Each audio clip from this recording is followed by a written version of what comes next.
bienvenue à la deuxième édition de CMT News. Nous avons commencé notre journée par un petit déjeuner préparé soigneusement par Eurocosmos avant d'avoir le plaisir d'assister à un discours par Nicole Fontaine, ancienne présidente du Parlement européen, qui a ensuite répondu aux questions.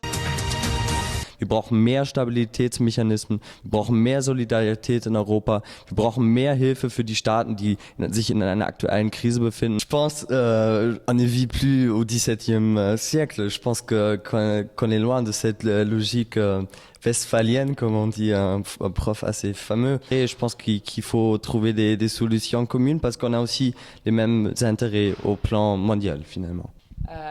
Oui, moi aussi je sais qu'on est plus au XVIIe siècle, mais je crois que les hommes ils ne changent pas fondamentalement, ils n'ont plus les nations.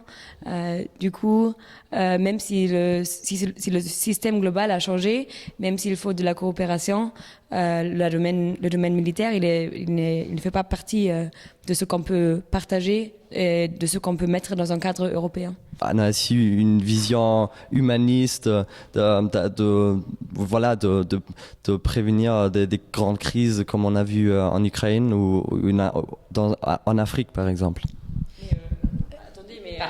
Mais toi tu vis dans une rêve quoi.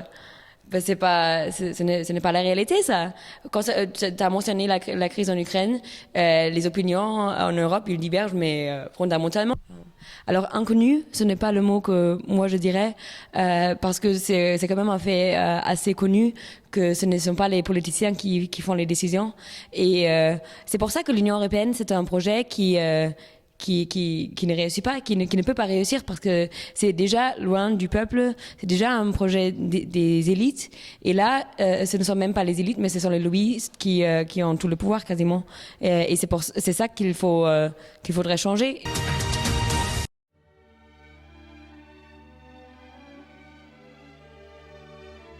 Aujourd'hui, on a pu voir les présidents au plus grand de leur force dès le matin se faire harceler par les journalistes et notamment le chef de ceux-ci, Aurélien Valéry, qui les nomme d'ailleurs affectueusement mes sbires.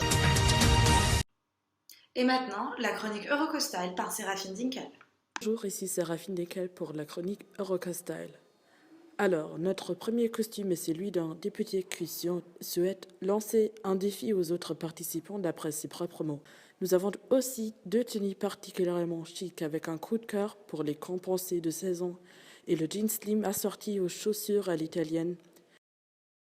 Et enfin, nous avons remarqué un certain goût pour les détails aujourd'hui avec deux paires de chaussettes qui méritent une attention particulière puisqu'elles sont dans le thème européen. Mesdames et messieurs, voici les cancres de l'Assemblée.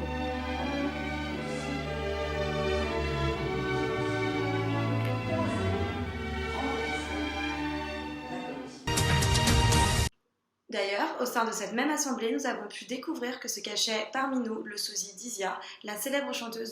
Hey, ça va! Je suis très excitée, je parle fort.